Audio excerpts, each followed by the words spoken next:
Desfila aquella solemne procesión de Tecutlis, es decir, señores, señores soberbios.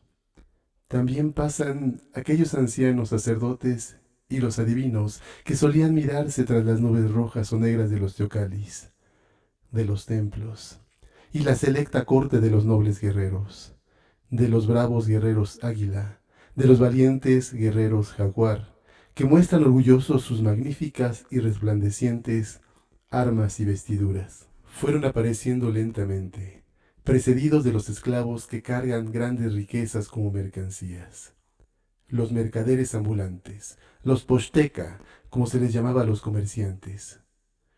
Y al son de los caracoles que fungen como trompetas, y al sonar de los teponazles, danzan en torno de los ídolos aquellos jóvenes que se educan para la guerra o bien para ejercer el sacerdocio. Mientras las púdicas doncellas preparan en los hogares el alimento de los que trabajan o luchan y fermentan el ocli blanco, el pulque que alegra los últimos días de los ancianos que han vivido por la patria y por los dioses.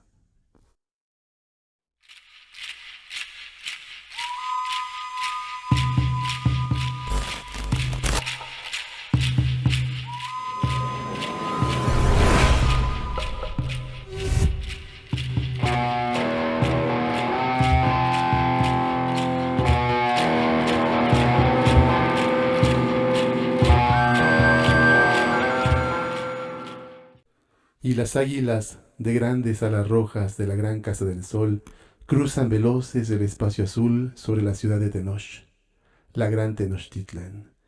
Y las lunas melancólicas alumbran las tristezas de reyes vencidos y las amarguras de las doncellas que han sido arrancadas de su país para ir a servir a la corte del gran señor de Tenochtitlan.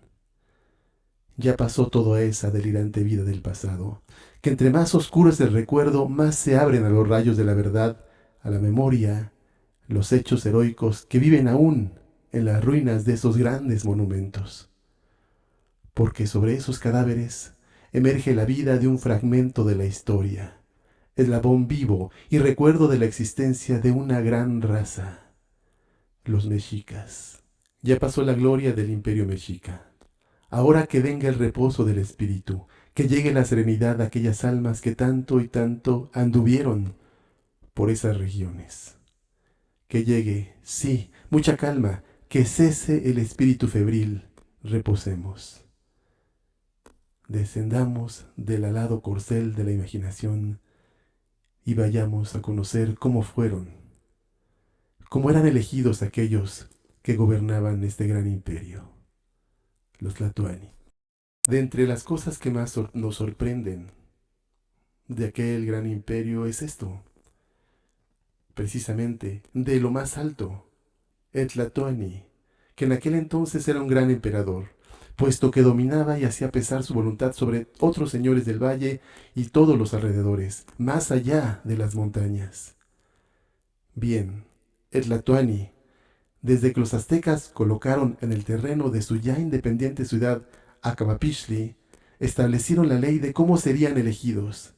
Desde entonces, 4 electores resumían los votos de la nación, ellos escogidos entre los más prominentes e ilustres hijos de este país. Cuando el emperador moría, no le sucedía a su hijo.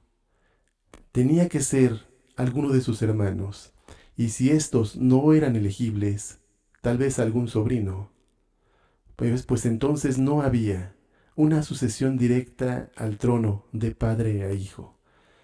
Tenía que pasar muchas penurias, muchas miserias, sacrificios, guerras, hambres y un sinnúmero de pruebas durísimas. Tenían que soportar años y años para ser acreedores a llegar al trono. En verdad, ascendían a él atravesando primero desiertos espinosos, sin agua, sin alimento, bajo el sol implacable.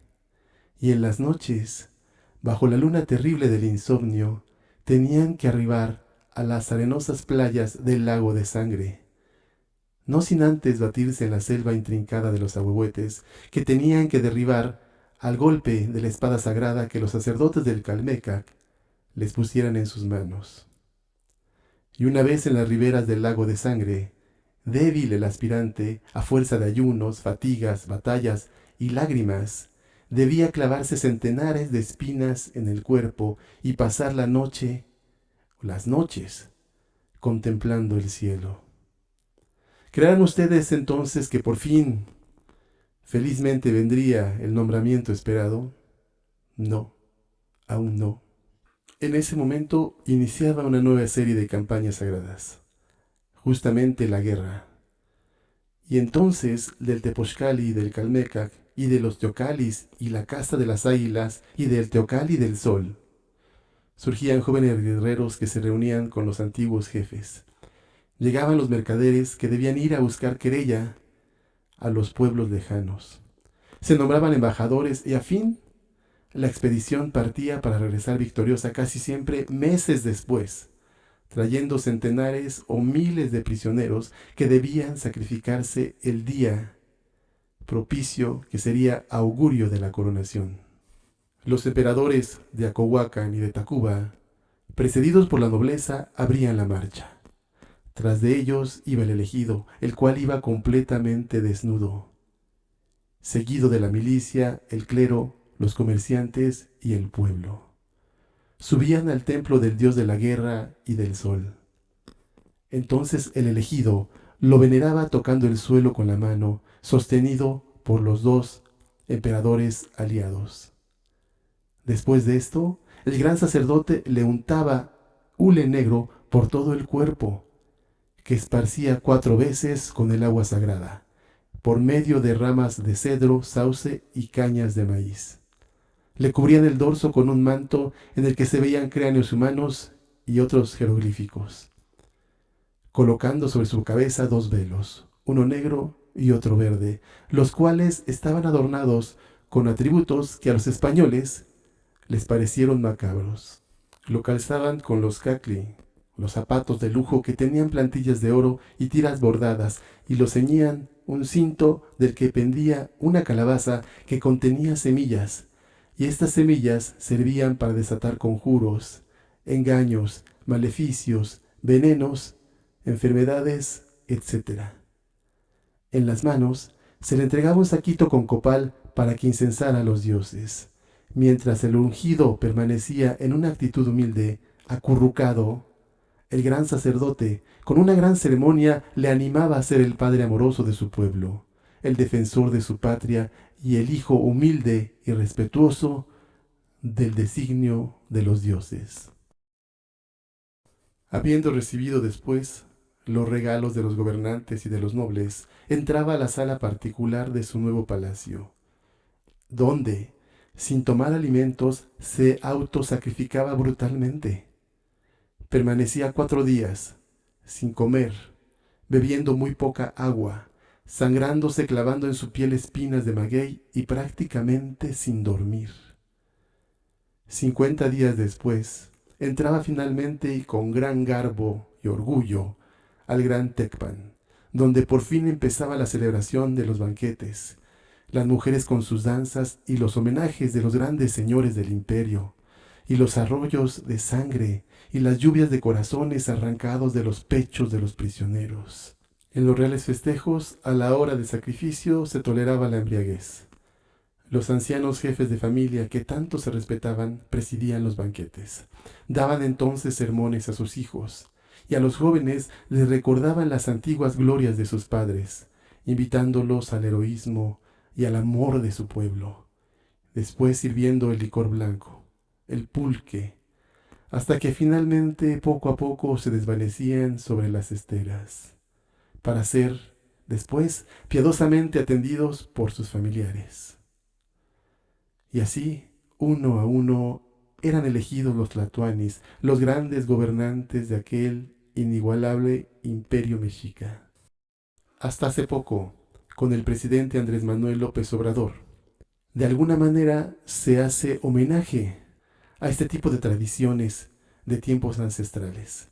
En la ceremonia en la cual el presidente asume el cargo, se hace la entrega del bastón de mando. De esta manera, guardando el respeto y haciendo el debido honor al recuerdo de todas aquellas tradiciones, costumbres y conocimientos que nos legaron nuestros antepasados ancestrales. Con esto, retomamos la raíz y la responsabilidad y el conocimiento de saber que somos los herederos de todo este gran legado de los pueblos originarios. Tenemos conciencia entonces de quiénes somos, hacia dónde vamos. El reencuentro con nuestras raíces. Tlazocamati Miek. Muchas gracias y hasta pronto.